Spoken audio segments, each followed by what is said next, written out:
Good evening, Who Dat Nation, and happy Wednesday, Bayou Blitz family. Hey, happy week one of the NFL season Wednesday, Bayou Blitz family. Yeah, that's right. We have a game that counts to talk about this evening, and we're going to break it all down. Hopefully, we're going to have fun doing it. We're going to make some predictions, both for the team, for the week, and for the year.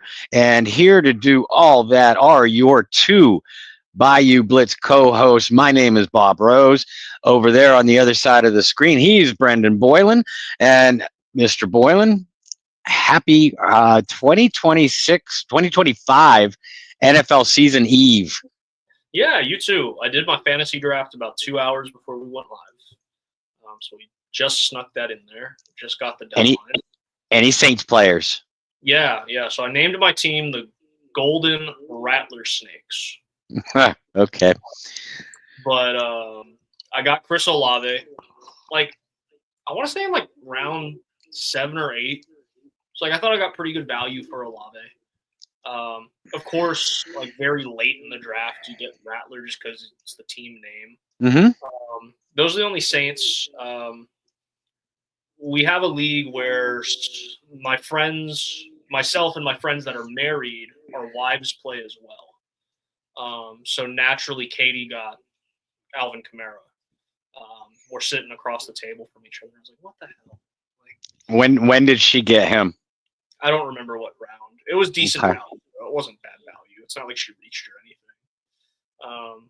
Which for her, a lot of it's just the app telling her player to pick. Or she gets bored and goes, "This name's fun." Click. Yeah. And that's her strategy. So we'll see how it's those strategies that win regular seasons, though. I have noted, not necessarily playoffs, but regular seasons. Oh, and she sneaks in the playoffs every year. And it's great when you have friends of yours that are diehard NFL fans. Yeah. Play fantasy in 7 different leagues, and they miss the playoffs. And they're like, how? How did Katie get the pleasure? How did someone's life make the playoff? I don't know. They got lucky, and that's a lot of fantasy football. But yeah. Well, and being a former, still fantasy football expert, but a former, fantasy football writer. At least that's where your expertise was. The way I see it, and please correct me if I'm wrong, if you're looking at the Saints from the fantasy value, I see Kamara as a high-end late round 1, probably more likely round 2, round 3. And outside of that, I don't see any Saints that I would touch before you got Olave in round 7. I could see grabbing Groupie as a kicker. I'm a big Rashid Shaheed fan, obviously. So I could see Shaheed going, between rounds 8 and 10, 9 and 11, and then maybe if you have a deep fantasy draft, you take a flyer on a Kendre Miller. Or a Tyler Shuck or a Jawan Johnson, late in the draft, within the final rounds. Do you see it any differently? Yeah, I think depending on how you play, so PPR leagues, obviously a lot more value on receivers, specifically the Chases of the world, and the Justin Jeffersons of the world. So in those situations, I think Kamara is probably a round 3, depending on how deep of a league you're in, maybe a round 4. And then after that, getting Olave in round 8, where I got him 7 or 8, is not bad value. Then after that, it's really just there's not a whole lot there. Shaheed has that boom or bust potential if you're in a super deep league. But right from the get-go, week 1, I mean, that's not something you want to insert into your lineup unless he's a guy who, kind of when he burst on the scene and he had back-to-back weeks of big play touchdowns, maybe at that point you want to take a flyer on it. But Brandon Cooks isn't going to give you value. No. Kendre Miller, this is not one of those situations, or at least right now, it does not appear to be one of those situations where it was Ingram and Kamara, you could roster one or the other. I don't see that being the case with Kendre Miller, at least right now. The Saints defense, I mean, don't touch until they prove something different. Right, and they may. And they may. Groupie's an interesting one. I think there are better kickers that you could grab. But if you're in a 12-team league, I mean, I think he's a top 12 kicker in the league, so he belongs somewhere with one of your picks. See, I'm the weirdo who plays punters in my league. Punters and 2 starting quarterbacks. So that really changes the way that we draft because you have to account for that second quarterback. And as you and I went over about this time last year, you have like your elite 5, and then you have like 5 through 10, which is like, and then you have like name and a hat guys. So you got to be really strategic on how you use those picks. Like I'm rostering 4 quarterbacks in fantasy this year because we had 2 starters, and one of those spots is Josh Allen, who, I mean, arguably the best guy you could take, him and Lamar. And then after that, it's kind of name and a hat guys. Like I have Justin Fields and Russell Wilson and Spencer Rattler, and a lot of that's just matchups. Yeah. Or if Justin Fields comes out and looks like he did in his final season with Chicago, like at that point he is I wouldn't say reliable, but he's an average quarterback you can play in fantasy. So that's kind of the way that I see it with the Saints. It's not, you don't have anybody outside of Kamara that's going to be ultimate value. And as much as I hate to say it, I mean, Kamara is closer to 30, and you don't know how many more years of like prime fantasy Alvin Kamara you're going to get, right? Like I look at a guy like Matt Forte, who didn't have the speed of Kamara. The elusiveness was a lot bigger than Kamara, but a guy like that was still held a lot of fantasy value in PPR leagues late in his career because of what he could do in the screen game. Can Kamara replicate that? That's going to be something for your keeper leagues and this, that, and the other. So Kamara is definitely your best value. I think if Olave can stay healthy, we saw what he can do as a number 1 receiver. I think he's a solid like receiver 2 or flex option week in and week out. At that point with upside. But obviously the Saints offensive line has some questions. We'll get into that. The quarterback position has some questions. We're going to get into that. So that's kind of where the Saints stand fantasy-wise. Before we get into this and before we talk about our friends at Get Checked or Check Out, I have 2 things, not Saints-related, but our podcast, we can do what we want. Quick shout-out to my alma mater, Gardner-Webb Brennan Bulldogs. Came back from 28 down in week 1 to knock off FCS nationally ranked Western Carolina on the road to open up the season. Largest comeback in school history. Nice. Division 1, Division 2, and so on and so forth. So big shout out to the Dogs. Yeah. For that one. I think it's one of just a handful of times they've ever beat an FCS nationally ranked team as well. So big one for Gardner-Webb. And then basketball related, tip my hat. My favorite player of all time retired this week. So Jeremy Lin. Hell of a career for Jeremy. A lot of people forgot after Linsanity kind of what happened. But he went on and played 9 years in the league, won an NBA championship, and then won back-to-back titles in Taiwan, including MVP of the regular season, finals MVP, and then winning the championship in what ended up being his final professional season. So shout out to Gardner-Webb and to Jeremy Lin. Let's talk about football. Yeah, let's. We got college football off to a interesting start last week. A couple upsets, couple eyebrow raisers, and all kinds of quarterback scrutiny.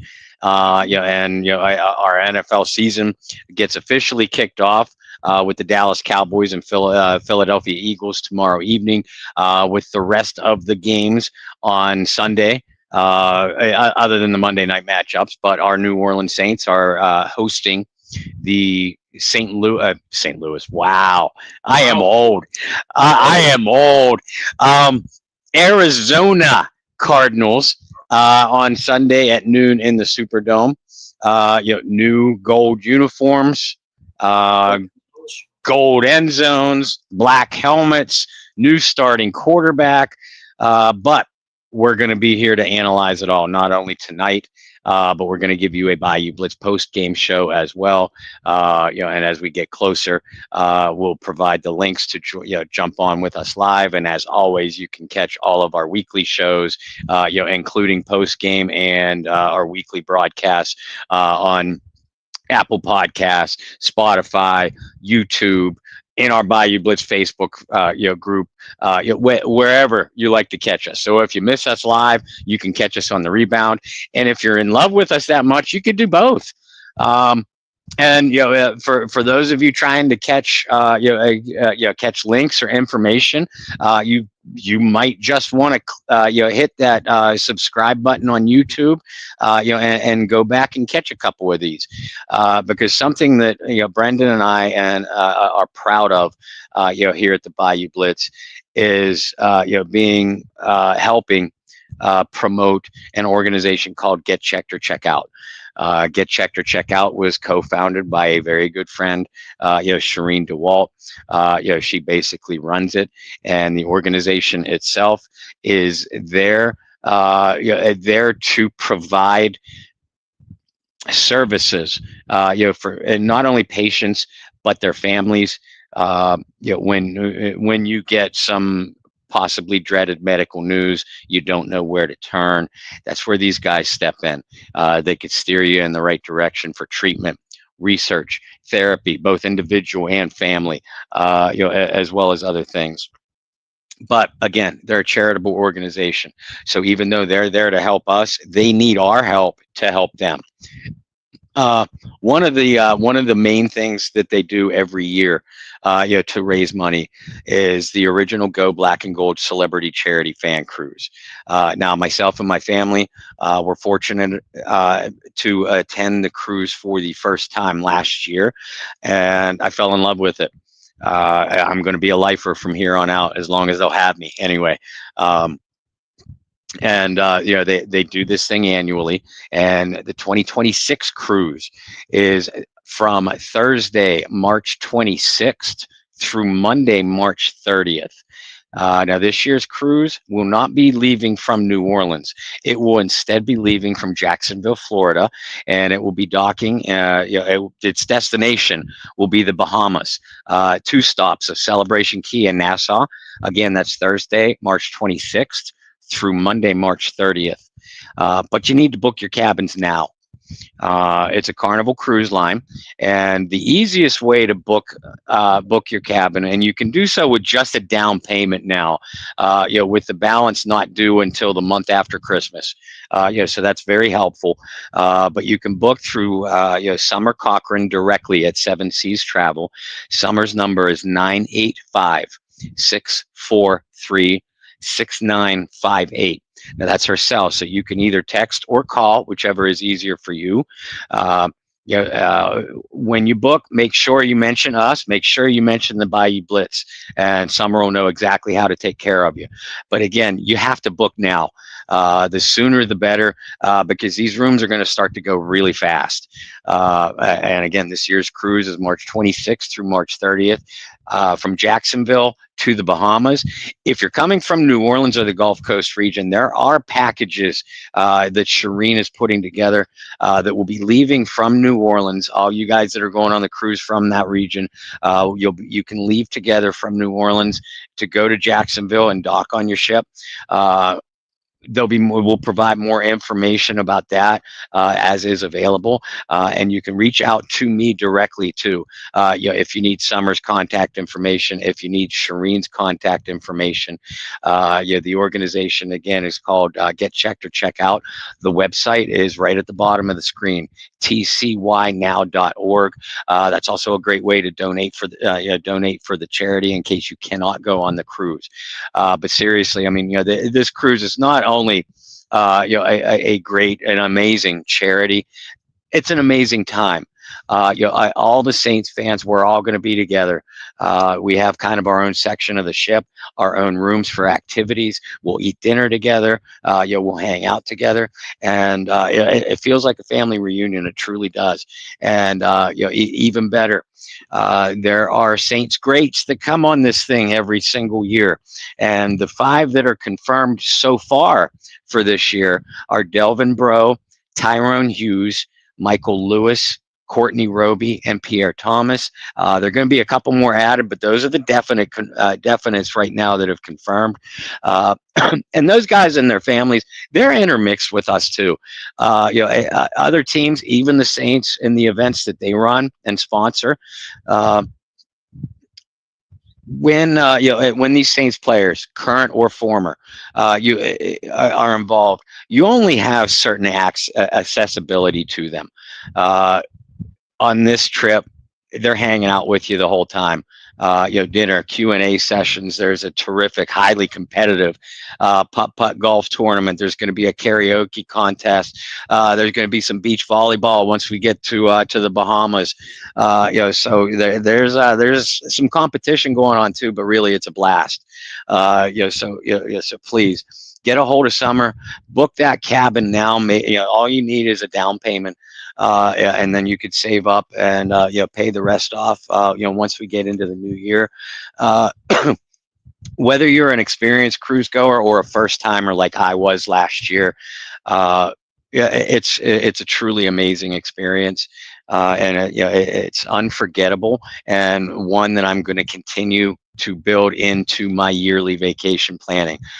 So please do the same. You'll not only have a blast, but you'll be benefiting a great charity. And Get Checked or Check Out, along with the Bayou Blitz, wants to give a monthly focus on different health awareness issues.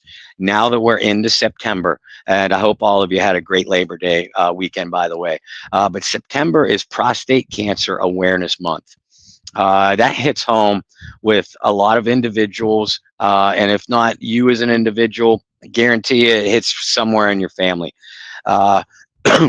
Prostate cancer is the most common form of cancer in men, other than non-melanoma skin cancer. It's the second leading cause of cancer deaths in men, right behind lung cancer. The scary thing about prostate cancer is it often has no early symptoms. That leads to even more importance for regular checkups and prostate exams, and not just when you hit the age of 40 or when you hit the age of 50. Do this regularly. Go to your doctors, get checkups, ask questions, get the exams. Yeah, they're unpleasant, but not nearly as unpleasant as the alternative. Because if prostate cancer is caught before it spreads, this disease has a 97% survival rate. So again, all the more important to get yourself checked now, regardless of age. While most common in older men, there are other factors that increase your chances of getting prostate cancer, such as family history and genetics, high intake of dairy or calcium, folic acid, vitamin E intake, or just generally an unhealthy diet. And really, who among us eats healthy? So please make that appointment as soon as possible. Go to regular appointments, get regular exams, not just for Prostate Cancer Awareness Month, but the other health-related issues that we have talked about because through Get Checked or Check Out, neurosurgery, sarcoma and bone cancer, cataracts, mental health, autism, and so many other things. Check out that website again, tcynow.org, and make your appointment today. And if you need any assistance outside of that, hit up that website and they'll steer you in the right direction, and make that cabin reservation today. Great cause. Love talk. I know you love talking about them week in and week out and all the great stuff that they do over there. Let's go ahead and jump into what we may see on the field. And I do want to get to some comments here. Mark says, leaving for New Orleans tomorrow morning. Mark, I think it's crazy that you have season tickets and live out of state. That's all-time commitment. I think it's awesome. That is. It's just Mark's a big fan of ours too. So while his sanity might be able to be questioned because of that aspect, we certainly appreciate and love the support, Mark. Thank you. Absolutely. He also We'll start here because Mark asked it. Mark's running the show today, steering the ship. Awesome. Mark asks about JT Gray, which was one of the more surprising cuts to me in recent memory, right? Like, we've had some surprising cuts where it's just kind of like, whoa, didn't see that one coming. Like A.T. Perry comes to mind. Like, oh, okay, that was a little, that was weird. But JT Gray, being a guy who was a staple of the team, a captain, multi-time All-Pro selection, was a Pro Bowler 1 year. It was just, man, he was just he was a staple for consistency for the Saints on special teams. Mm-hmm. We're talking days before week 1, days before the game, just out of the blue, was released, and he signed with the Ravens. Yep. That surprised me. Now, I know we could do the really easy thing here, Bob. Well, new coaching staff, knew this, knew that. But even in that situation, I don't remember a lot of times where a new coaching staff takes a guy who's been a team captain for years and releases him 5 days before the season starts. Your thoughts?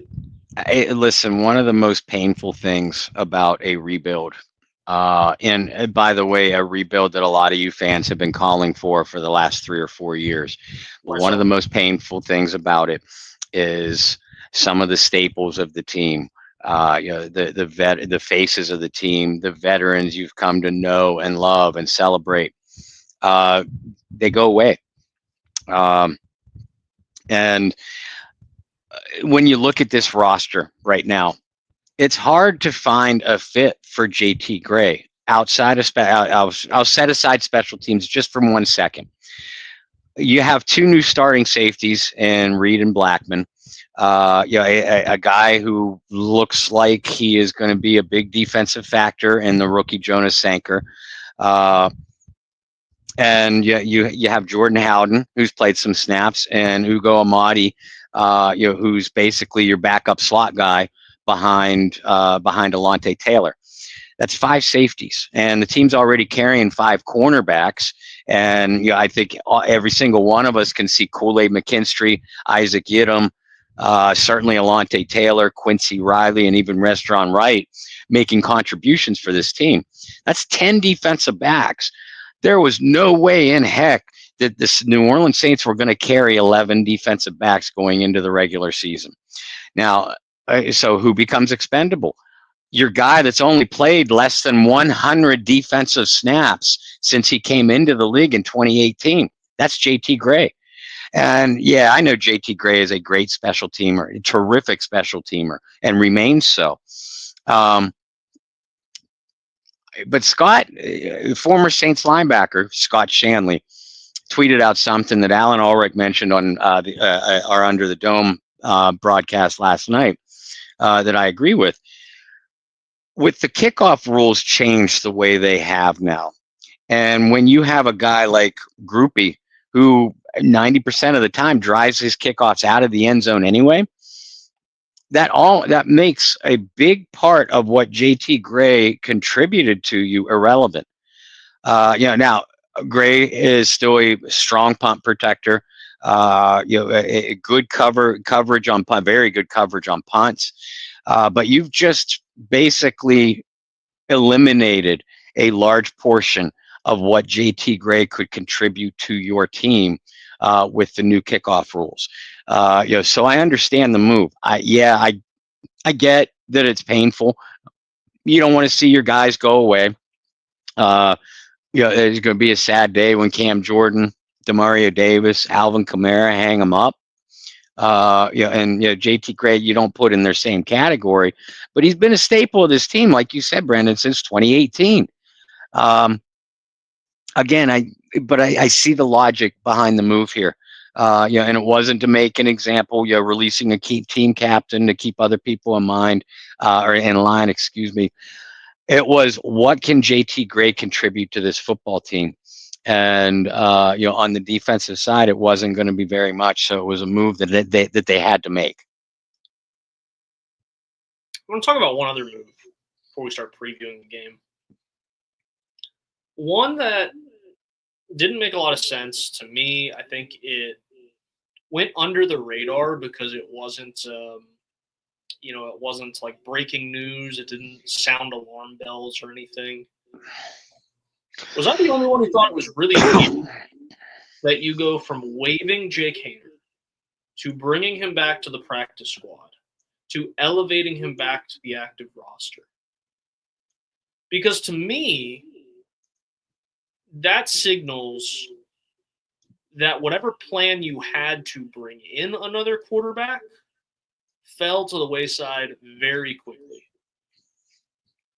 And then whatever backup plan you had for a quarterback to come in fell to the wayside even more quickly. Mm-hmm.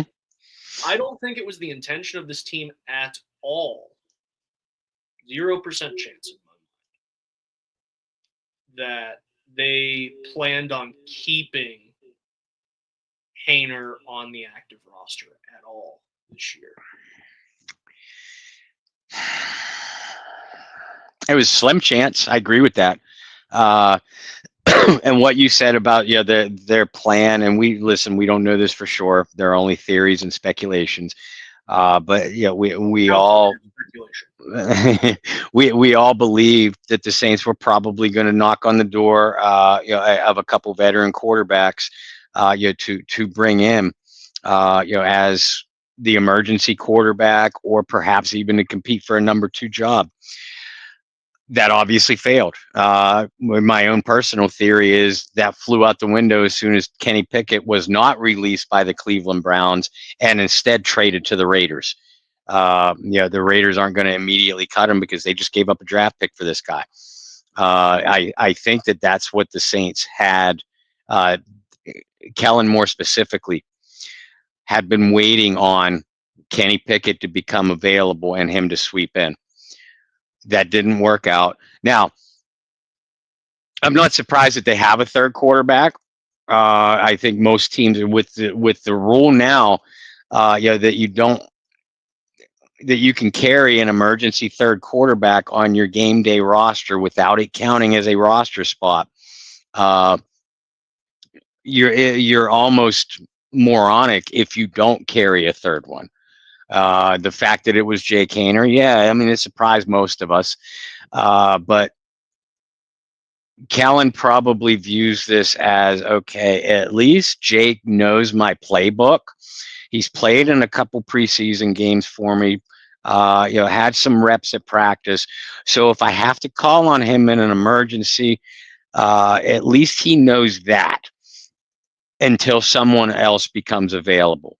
Is Jake Haener's roster spot cemented even on the practice squad? Absolutely not.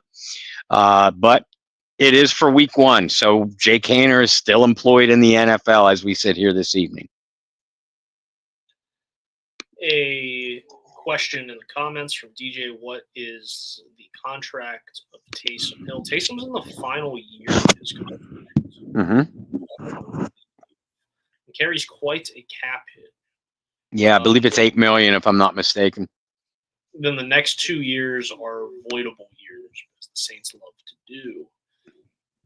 Taysom's an interesting one because, when is he going to be 100% ready to go? I don't know. That none of us really must have gotten a true idea of when to expect Taysom Hill. To the point that Bob made with the third emergency quarterback, and we talked about this when that rule came into place with Taysom Hill, is that ultimately all of us thought it would be idiotic to have Taysom Hill in that position because then you eliminate all the things that make Taysom Hill Taysom Hill. Right. So he has to carry a roster spot. He has to be active and not be the emergency third quarterback. I'm surprised it's Jake Haener. I've been harping for months at this point that the team needed to sign a veteran quarterback. Mm-hmm. I think you were right with Kenny Pickett. I think there was a couple other guys that were curious about. I do think it's interesting that the Giants named Jackson Dart the number 2 quarterback. because I didn't hear anything about them shopping Jameis. No. So that is an interesting one to watch. If there's a team who has a quarterback go down, that is a playoff team as we approach the trade deadline. I think that is one to absolutely watch. At the end of the day, it's not really a huge deal because, and we said this last year when it pertained to both Haener and Rattler, was something would have to go terribly, terribly, terribly, terribly, terribly wrong for either of those guys to get significant time. Something did go terribly, terribly. And it did, yeah. It did. But for Haener to see snaps, you would have to have Rattler and Shuck get hurt and miss significant amount of time. So I'm not too worried about it. I just did think it was weird. I did think it was telling that they weren't able to secure whomever their heart desired. So with that, let's talk quarterbacks and keep it rolling as we preview week 1. Cardinals are an interesting side. I think they're a lot more talented than people want to give them credit for, particularly on the offensive side of the ball. Defensively, I'm not 100% sure what to expect out of the Cardinals. They're a physical group. They're an athletic group. But I don't know if it has the star power that they used to have. Now I'm talking over the last 10 years or so. Obviously, I'm thinking like Patrick Peterson, right? Douglas Cromartie was there for a little bit. So I don't think they have those names anymore. But I could see this being and going one of two ways. And of course, you guys at home are thinking, well, of course, it's going to go one of two ways, Brendan. That's the only two options. If you look historically at teams that start a young quarterback in a new system for the first time, they either struggle mightily week 1 or they pop off and it is one of the games of their lives. I think of immediately, I'm sure some of you at home have too. That's why I'm kind of chuckling. I immediately think RG3 in the Super Bowl in a game that just popped off. First game in a new system for a guy. So I think this is interesting. Obviously, there's tape on Kellen Moore's offense and Kellen Moore's systems. But there's no tape on Kellen Moore's systems and offense with Spencer Rattler. There's no tape on Kellen Moore's offense and system with Alvin Kamara. And I'll use Alvin Kamara as the example because if you guys want to get really technical and be like, oh, there's preseason tape. Well, not with Alvin Kamara. One snap. So yeah, so that's gonna be fun. I think it provides a really unique opportunity. I wouldn't say go and start a ton of guys in fantasy. I wouldn't say throw a ton of money if you're a betting person. But I do think it opens up some opportunity for guys who have big moments. And we opened up the show talking about new uniforms, gold end zones for the first Super Bowl 44. There's a lot of things to be excited about. If you're a Saints fan, I guess, from a fashion standpoint or an aesthetic standpoint. But could you imagine if that team came out and the amount of swagger that they would have if they came out and the offense really rolled in new uniforms and a new system? I'm not predicting that. But I'm saying, again, if you look at games in the past, I would say there's a decent chance that this team comes out, especially those first few drives, comes out and maybe surprises a lot of us. Or it goes the opposite way and it looks like a non-well-oiled machine or a 3-legged shopping cart, or it falls apart like a $2 briefcase. Those are the options we have. I don't think it's going to be like a smooth sailing. It's not going to be one of those games where it's like, well, the offense is okay. I think it's going to go one of two ways. What say you, Bob?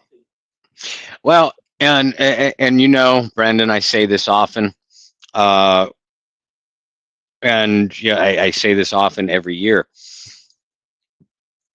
the regular season is an extension of the preseason and training camp for at least the first 3 or 4 weeks before you really find out who your team is. So we're going to see things that might make us initially scratch our heads throughout the league. So regardless of how the Saints look in week one, that isn't necessarily the team that they are going to be in 2025.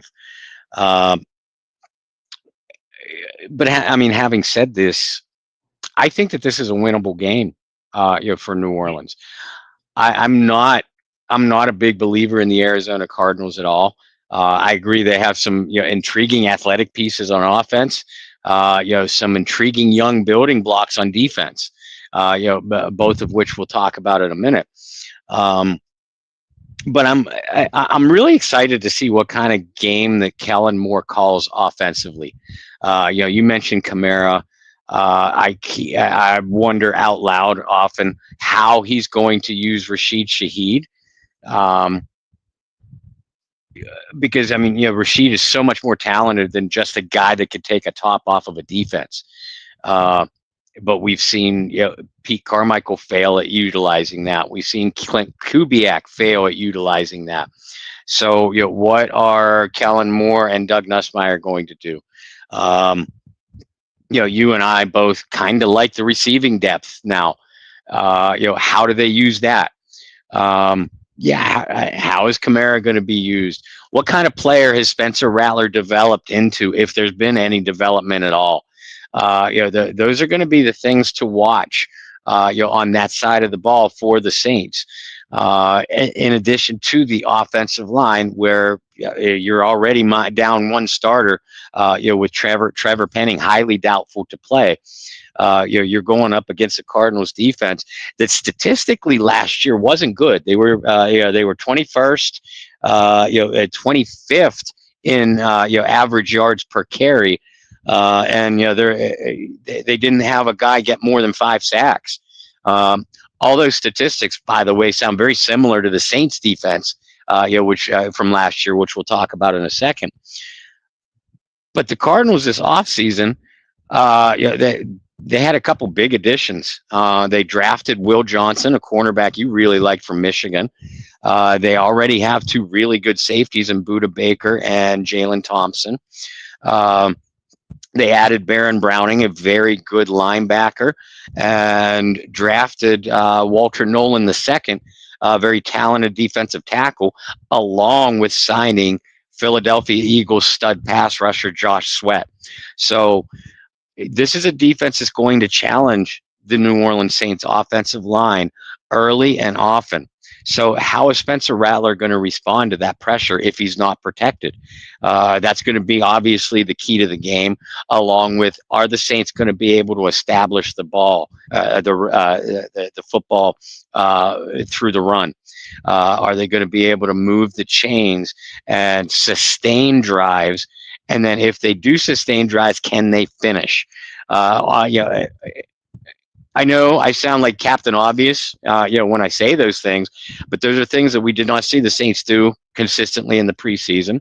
Those are things that we did not see the Saints do consistently all of last year. Now outside of Penning, you're talking about a relatively healthy unit, with a new quarterback, with a new play caller. What kind of differences are we going to see on the field? I'm hoping that from the jump, Kellen Moore calls more, call it a college style spread offense, right? And what I mean by that is, if you watch a lot of college games now, and I mean everything is how can we run a spread offense? How can we open up the field and create one-on-one matchups? Like, that's all the game is. But a lot of it is just getting the ball out of your hands quick and letting your athletes make plays with the occasional opportunity to take shots downfield, with the occasional opportunities to let your quarterback improvise and make magic, for lack of a better term. DJ, I see your comment. Short yards, roll out and deep. I mean, similar to what I'm saying, yeah, is keep it simple, right? And I think that is one thing that, especially in the NFL, we love seeing the deep shots downfield. We love seeing trickery. There is something monotonous about those little 5-yard hitches and the drag routes and doing this and doing that. But sometimes when it's monotonous, it moves the ball.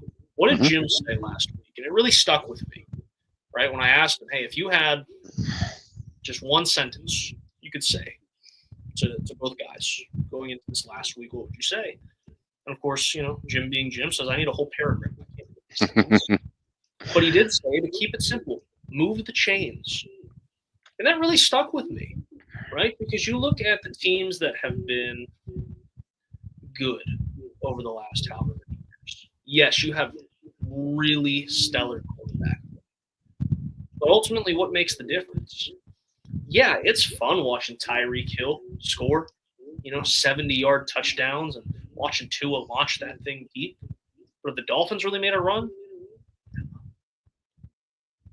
you go and you look at Philly, who just won a Super Bowl. Yeah, Jalen Hurts, a hell of an athlete, right? We also don't see Jalen Hurts launching the ball deep a whole lot. You see him. I want to say it helps when you have a guy like Saquon Barkley, but you keep it pretty simple. You rely on your run game. You make the right reads, and you don't overcomplicate it. Mahomes is magical. Mahomes has all the arm talent in the world. But when Kansas City, and I don't think Kansas City's really been steamrolling people for the last couple of years. No. When Kansas City was first popping onto the scene, what was it? It was, at that time, it was Kareem Hunt running the football. It was Travis Kelce dominating the middle of the field. It was Tyreek Hill having the ability to take the top off. It was Clyde Edwards-Helaire. Again, yeah, you take some of your shots, but it is the monotonous, how do we win in those 5 to 15-yard areas? That's what I want to see out of Kellen Moore's offense. I want it to be simple for Spencer Rattler. I don't really want to see Spencer Rattler throw the ball more than 32 times, right? And that's on the high side. That's where I would like him to be. Can you, if we ask you to throw 30 passes, can you complete 20 of them? Can we keep it simple enough for you to hit on about 65, 66% of your passes? That's what I want to see. I don't want to see those numbers where it's 52% completion percentage. We saw enough of that last year. And in Spencer's defense, he had no offensive line. He had no receivers. How simple can you make it for him? How much can you make it? Hey, you know this. Just let your instincts kick in. Mm-hmm. You said you're curious on how they're going to use Rashid Shaheed. I'm really curious how they're going to use Kendre Miller, because Kendre Miller's been spoken so highly of, which I joked about last week or the week before. It's such a breath of fresh air to not have a coach just absolutely annihilate him. Which some people are going to say, oh well, he could have used a good kick in the ass, right? Especially with him not being able to stay on the field. Yes, personally, I'm more of a behind closed doors person. Unless they really mess up and you can bring it to the media. It just felt targeted, right? And then you have this offseason where he's been able to stay healthy, which is a huge part of it. Knock on wood. He's been able to stay healthy so far. Mm-hmm. Breaking news. No. Please don't do that. That would be awful timing. But it has been refreshing to hear a coach be like, no, he does everything we want him to. And, he's been really outstanding for us, and this and that. Okay, and listen, I think Kendre Miller is one of the underrated keys, not only for this week, but for this season for the Saints. I talked about it last night too. If Kendre can be a legitimate complementary backfield threat to Alvin Kamara, then you know what that does? That allows you to move Kamara out of the backfield in motion. Use him as a receiver in the backfield. Hell, line him up wide or in the slot. The kind of stuff that we saw Sean Payton do with Alvin Kamara in his first few years, 2017 through 19, and even into 20. That's the Alvin Kamara that gave defensive coordinators nightmares. And if Kendre Miller can be that kind of effective back, that's what Alvin Kamara can still do. I know people want to talk about, Christian McCaffrey, an all-purpose threat. Alvin Kamara is and always has been a better all-purpose threat than Christian McCaffrey when used properly. He just hasn't been used properly. Some of that's coaching, coaching buffoonery, and some of it is, if Kamara is lined up wide, who are you going to line up in the backfield that really scares an opponent? Taysom Hill, but you pretty much know what the Saints are going to do based off where Taysom Hill lines up. With Kendre Miller on the injured list, they've had no complementary threat at running back. And if Miller can provide that, or if he can't, and a Devin Neal, can step up, someone. But it feels like it could be and should be Kendre Miller. And if it is, this offense could be really tough to deal with. Yeah, I think that's underrated, what you just said. Like, when is the last time we've seen Kamara consistently split out or motion out of the backfield and line up as a receiver? It's been a long time. Like you said, that's when you had peak Alvin Kamara. Now, obviously, a lot of that happened with Mark Ingram, but you know how much I love talking about Latavius Murray being one of the more underrated Saints during that stretch as well. They were able to do that with Latavius. And then after Latavius Murray, there has not been a good sidekick. No. Or a, 1-2 punch or whatever you want to call it with Alvin Kamara. I remember 19. 19 was one of the first years I was just like, this is not good. Alvin was hurt a lot of the year. There was a lot of asking him to carry the ball in the A-gaps. And it just wasn't utilizing him well. And you saw the frustration, you saw the body language, everything. So, this isn't good. And it's taken them all this time to still not really have a true, backfield partner for Kamara. I do think it is telling that the team was willing to move on from Edwards-Helaire. Because if you did not have faith in Kendre Miller, wouldn't you want to keep the veteran guy? Now, there were reports that they were trying to get him back on the practice squad. But if you didn't have full faith in Kendre Miller, you wouldn't have cut him at all. You would have found a way to keep him on the roster. Yeah, right. And you look at this position, you have Kamara, Kendre Miller, Devin Neal. Then you have Velus Jones, who has been a wide receiver his entire life, by the way, until this training camp. And that's it. You have no fullback. You have only 2 active tight ends, and one of them is not Taysom Hill. And you have no running backs on your practice squad. So they're putting a lot of faith into Kendre Miller right now. Yeah. I think that's telling of how they will use him. Again, this is not me promoting to pick him up in fantasy football. This is not me promoting for you to put any money on him in a sports book. Especially these first, I'd say 2 weeks, maybe not the full 4 that Bob talks about, the extension of the preseason, but those first 2 weeks, really, if you guys are film nerds, or while you're watching games, you just kind of making mental notes. Make mental notes of how they're using Kendre Miller. Also make mental notes. I know Bob's going to do this anyway, so maybe you guys don't have to do the mental notes. Just wait for Bob to talk about it. I'm here for you, folks. Those snaps that Kendre does get, where's Alvin Kamara? That is going to be the other very important piece of that. Is Alvin on the sideline? Is he split out? Are they sharing the backfield? Those things are going to be important. Let's talk about defense. I think the offense is definitely the more interesting one because obviously you have a new head of the snake.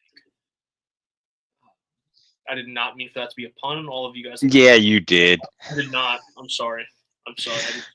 But I mean, listen, everybody's going to want to talk about the offense because the offense sells tickets. It's flashy. There's a new quarterback. Your head coach is an offensive guy. But if the Saints win this game, it's going to be on the defensive side. And they're going up against a very interesting Arizona offense. That everything that Arizona does well, or at least has done well the last year or two, is everything that the Saints defense struggled against last year. They have a very mobile and athletic quarterback in Kyler Murray, an underrated running game. Did you know that Arizona ranked 7th in rushing production last year? Doesn't surprise me because James Conner averaged like 70-something yards per game. Yeah, I mean, James Conner was 1,000-yard back, and obviously Kyler had almost 600 yards on the ground as a runner too. And then on top of that, you have a young tight end and Trey McBride that's like a whisker short of being considered elite, and a fine receiver in Marvin Harrison Jr. The rest of the receiving core doesn't scare me, although we know that Zay Jones can make plays, and Greg Dortch is an underrated up-and-coming playmaker himself. But again, everything that the Cardinals do well offensively, attack you through various formations, use the athleticism of their quarterback, and attack the middle of the field, with Harrison and Trey McBride. Those are the same things that the Saints did piss poorly last year. So New Orleans is going to be tested on that side of the football, and I'm very intrigued, to see how they respond to it. Yeah. James Conner's in my fantasy lineup for week 1. I think it's underrated value because, like, we're not that far. Like, maybe we are. Maybe just years blend, which they do. Mm-hmm. We're not that far removed from James Conner being like the talk of the town in Pittsburgh, right? Before he left for Arizona, like, we're not that far removed from him being a guy who was all over the national media because of what happened while he was in college, coming onto the NFL scene and just being a super physical runner. Mm-hmm. And then kind of getting out of the shadows of some of the stuff in Pittsburgh and coming to Arizona and being a really steady guy. I don't know if he's a top 10 back. No. But again, the guy averaged 70 yards a game on the ground. He's a physical guy. This is a Saints defense. We talked about the offense being good. This is a different Saints defense. It's a different formation. What can we expect? Obviously, we know what we get out of DeMario Davis moving downhill. We've seen Danny Stutzman. Man, you talk about a downhill, powerful throwback type of linebacker. All that stuff's great. But we've also talked about, like, how does Brian Bresee fit in this? Because he doesn't really belong as a nose tackle. He's not big enough, but is he really athletic enough to be, like a guy who puts his hand in the dirt on the outside? I don't know. Those things are going to be evident early. And if I'm the Cardinals, I'm going, hey, James, how many touches do you want up the middle until they can figure it out, until we can figure it out? Yep. And then what do you do from there? You create play action. As DJ said, you start rolling your quarterback out, a super athletic quarterback. And you start looking for a guy like Trey McBride over the middle in those intermediate spots, who's got a big body, great hands. You said he's a whisker away from being elite. I don't know what's thinner than a whisker, but he's right there. He is. Yeah. If he was a Kansas City Chief or playing in the New York, LA, Chicago market, he'd be the best. Yeah. He'd be the best type of football, but he's in Arizona. You have a guy like Marvin Harrison Jr., who I think is really intriguing, but didn't have a great rookie year. Obviously struggled with some injuries. Also, he's in Arizona. If he was anywhere else, I think it may have been a little bigger and brighter. But like you said, it's PTSD every year when the Saints play week 1 against a guy who's mobile. Yeah. Because they get their butts kicked week 1 of every year that they play against a mobile quarterback. Now, I'm hopeful, new defense. I'm hopeful with some of the returning guys. I'm a little nervous because you do have 2 new safeties, communication breakdowns. Yeah.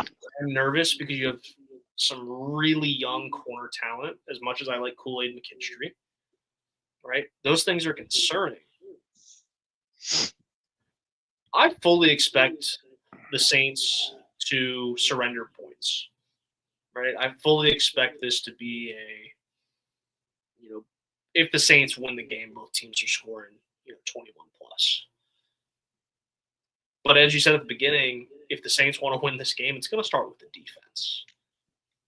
And I don't want to be that guy, but can you cause takeaway? Can you force Kyler to turn the ball over? Can you steal a possession here or there? Mm-hmm. Can you lock up, Trey McBride? Can Kool-Aid McKinstry have a hell of a showing against Marvin Harrison Jr.? Can you make them one-dimensional? Now, a lot of times when we talk about making them one-dimensional, make them pass the ball, I kind of almost think it's the opposite in this case. Can you take the run game away? I'm talking not just James Conner, I'm talking about Kyler as well. Can you contain the quarterback? Can you make sure that James Conner doesn't have a day where he's just giving you body blows after body blow after body blow, running the ball up the gut? Those are going to be the keys to me to winning the football game. But you got to finish plays too.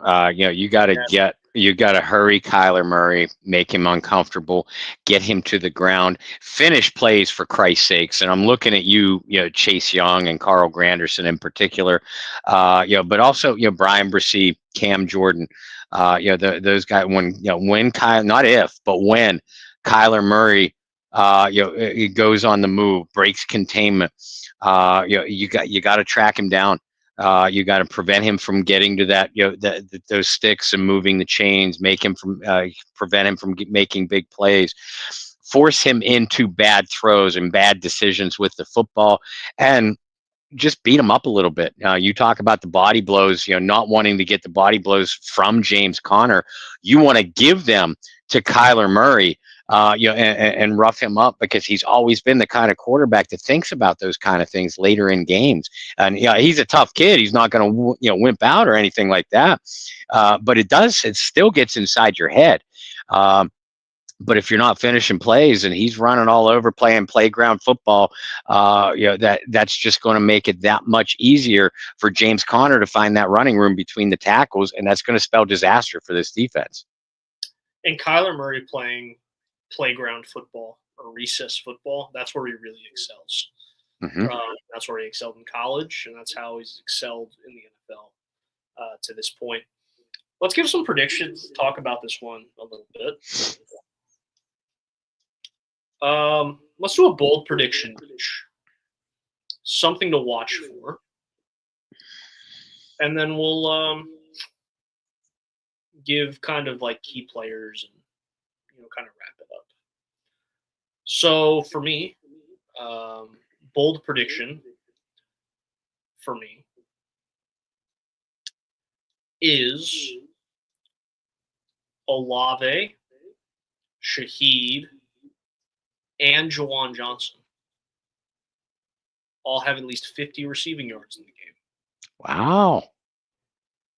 Right now, the Rashid Shaheed one could just very well be a deep ball. But with what I was talking about and working the intermediate, I think Juwan becomes a vital piece of that. We've also seen them involve Chris Olave. Again, different offense, but we saw Chris Olave be involved in multiple different ways.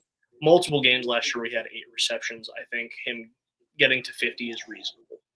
So that's my bold prediction, is you see the 2 receivers and the tight end all have at least 50 receiving yards in the ball game. And we didn't talk about Juwan a whole lot tonight, but this is not a real athletic Arizona linebacking unit, when it comes to pass coverage. Against the run, pursuit of the passer, yes, but in coverage, no. So I think Juwan could have a key game here. But my key players / X factors, I'll go one on defense, one on offense. Defense got to be Chase Young. It has to be. Godshaw, Boyd, Bresee, Shepard. They have to at least stalemate their blocks up front to keep linemen off of DeMario off of Pete Warner, off of Stutzman. So that's going to be critical.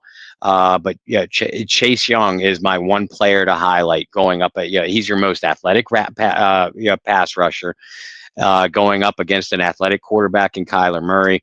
Again, I don't have high hopes, but that's my key on the defensive side. And on the offensive side, I'm going with a dark horse. I mean, we talked about Kendre Miller and his importance. The importance of Alvin Kamara and a Chris Olave from week to week is just going to be assumed from here on out. Rashid Shaheed. What is Kellen Moore going to do with Rashid Shaheed? I think that Shaheed could have a breakout year in this offense if they get any kind of competent quarterback play. I don't care whether it's Rattler, Shuck, Hayner. I don't care. But if they get some competent quarterback play, Rashid Shaheed could be a critical weapon for this offense. And it wouldn't surprise me to see some wide receiver screens, something that Kellen Moore used a lot in Philadelphia. When Kellen Moore got hired, that was literally the first thing I envisioned. I'm like, wide receiver screens. And Olave could be very useful on those too, by the way. Some jet sweeps. We talked about establishing the run. If you have a hard time establishing it with Alvin Kamara, with Kendre Miller, you could loosen up, and spread that defense from sideline to sideline, with some jet sweeps from Shaheed or Olave. So I think, Rashid, you mentioned his deep ball abilities. Shaheed's going to be used in different ways. I sure hope so. So I think he could be a dark horse on the offensive side. Okay. Dark horse or key players for me. Defensively, Alontae Taylor, right? A guy who came back to practice. Yeah. Today, important. But we saw him, especially those first couple of weeks last year, where they had 3 sacks in 3 weeks. They were able to use him in a multitude of ways, especially against a guy like Kyler Murray. I think showing different looks and allowing Alontae Taylor to be the guy that he was those first few weeks last year is going to be very important. Yeah, and he's your most experienced member of the secondary now, by far. Absolutely. But put him in positions where he can make plays and confuse Kyler Murray a little bit. I think that's going to be the one on the defensive side. I mean, offensively, it's kind of the cop-out answer, but it's the answer I'm going to go with. Is you said competent quarterback play. You didn't care who it was. For me, you got to show me why you won the job. Mm-hmm. I don't think this job was won. No, why you've been given the job. Right. It's one of those, like, okay, it's the lesser of two evils. We talk about that presidential elections and all that. Use the same thing. I don't think either one of them really stepped up and was like, yes, this is mine for the taking. It was, okay, you played a little bit better, or you have more NFL experience, or whatever the reasoning was. You showed the coaching staff, right? And I do remember, and there are quotes of Kellen Moore talking about how well Spencer Rattler was in practice. We had a friend of ours, John Hendricks, talking about Rattler. A lot of the days was clearly the better quarterback throughout training camp. A lot of those days, right? Show us, right? Show the fans. Show us in the media that aren't in New Orleans. Show up. I'm not asking you to put on Drew Brees type of performance, right? That's a ridiculous ask. But can you give me 225, 2 touchdowns, 66%? As the kids say, like the middest of mids. Can you give me like the middest game you can? But can you give me a game like that, right? I mean, it's nothing that's going to jump off the screen at you. But you go back and you look, and can I throw on the tape and be like, all right, Spencer made a play here on 3rd down. Or Spencer made a play here in the 4th quarter. And those 2 or 3 plays were the difference in winning and losing the ball. Mm-hmm. That's what I need to see. I need to see maturity and growth. And that's why he's my offensive X factor. All right, Bob, prediction time. You said it's a winnable game. I think it is too. I think it's helpful. It's at home. I think that I guess it's not Saints PR, but whoever's making, I guess the equipment team who's making the decisions to wear the new helmets and the jerseys and paint, they're doing a really good job in playing into this. Yeah. In the home opener. Let's get the fans excited. So props to the Saints organization for doing that. And I think that is going to bode well in the long run. But your thoughts and your predictions for the game? The fact that they're playing in the Superdome and I know different coaching staff, different quarterback, a lot of different faces, but this team has won 5 or 6 straight season openers. The fact that they're opening at home and they stole a page from the Brendan Boylan PR book, and riding the wave of momentum. Hey, let's wear the new gold jerseys. Let's paint the end zones. Et cetera. Going to be a lot of excitement and intrigue, but excitement. And I think the team and I think the coaches are going to feel that. So I do expect Kellen Moore to be outside the box aggressive, not reckless, but outside the box aggressive with his play calling early on to keep the Cardinals defense off balance. But there's a reason why, you gave your stat of the week. There's a reason why I saved mine, because it has a lot to do with my prediction of the game. Again, I circle back to, I think that if the Saints win this game, I think it's going to be on the defensive side. I like Brandon Staley as a defensive coach. And I love the rookies. I love what I think Brissy is going to do in this defense. And, Kyler Murray speaking of reckless, can get reckless with the ball, if you pressure him. My prediction, Saints get 5 sacks, 2 to 3 turnovers, and win this game by a weird score of 22-17. 22-17. We're on similar pages, for whatever that's worth to you. We're on similar pages. 5 sacks. That might be more than all they had last year. Kyler gets sacked a lot too, though. He does. Well, and part of it is, I don't blame him. I do the same thing on Madden. You try to evade pressure by turning your back to it. Right. That makes sense, right? You almost circle out of it.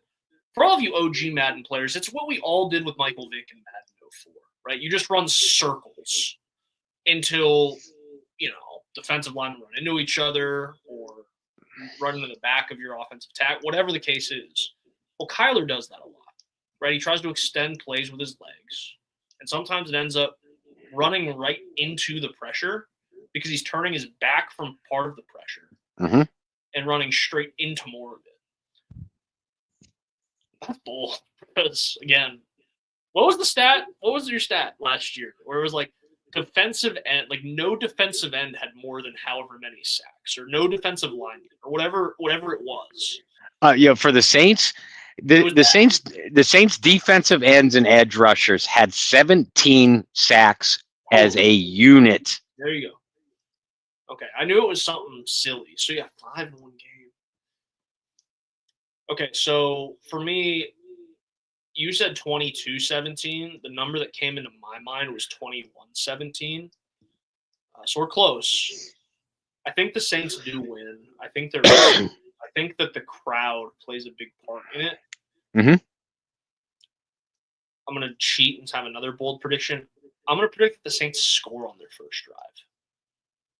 Right, that the offense goes out and marches down the field and scores. Yeah, I can see that, and that's why I said what I said about Moore's play calling. He's going to want to feed off of that crowd, which is going to feed into a suddenly a very young young team compared to what we've seen in years past.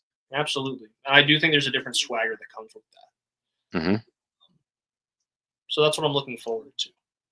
Bob and I will have a post-game show for you guys. We'll get some live reactions from us. And it's kind of hard to believe, but football's already back. It's kind of one of those weird things because it feels super long until it gets there. Wow, that was probably quick. Summer feels super long until it actually gets here. Wow, that was really quick. We're back to it. So, Bob, I know that between now and Sunday afternoon, you're going to have some more work come out. Mm-hmm. A lot of good pieces, a lot of good stuff going on with the Saints Wire. So, for those of our viewers that don't already follow you and read your work, where can people keep up with you throughout the rest of the week? Well, I mean, I publish all my articles on my personal social media, which is Bob Rose on Facebook, at Bobby R 2613 on Twitter. I populate those pieces through several different Saints groups too, but our group, Brendan and mine's group, your group, folks, is the Bayou Blitz Facebook group. So make sure, if you aren't already a member, make sure you join today. Get other Saints fans involved. Those people that pay little attention to football when it's not actually being played, during the season, they're going to be coming out of the woodwork now. Steer them towards your group. Make this your group. Make your group more powerful. But all of my pieces this year will be through the Saints Wire, which is also available to look up through Facebook, and at the Saints Wire over on Twitter. And Brenda's right. I'm going to continue to write along with the other outstanding writers, starting with John Sigler over there. So make sure you give them a follow on the Twitter page as well. And like I said, get checked or check out. Go check out their website, donate, and please book your cabin today. We want to make this the best cruise they've ever had, but the best cruise associated, the best event associated with the New Orleans Saints. And again, it benefit, Get Checked or Check Out is such a great charity. So we're helping them out by having fun. How many times can you say that in your life? But book those cabins today. I want you to be a part of this. It will change your life. It truly will. And you'll be helping so many out there by doing so.